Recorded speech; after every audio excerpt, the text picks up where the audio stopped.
fez uma reforma justamente para acolher bem as pessoas. Muito bom, ficou ótimo.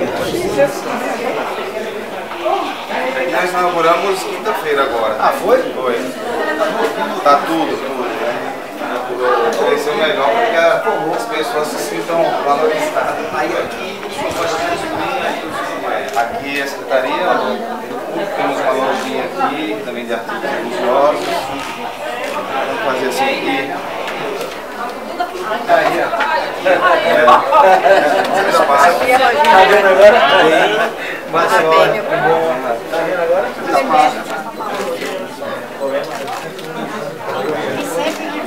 Estou esperando você para renovar a ficha. Gente, agora eu vou indo agora porque eu... Faz só em cima dos engenheiros, no macarrão dele, a coisa maravilhosa. Eu passo. Vamos ver, Faz o macarrão.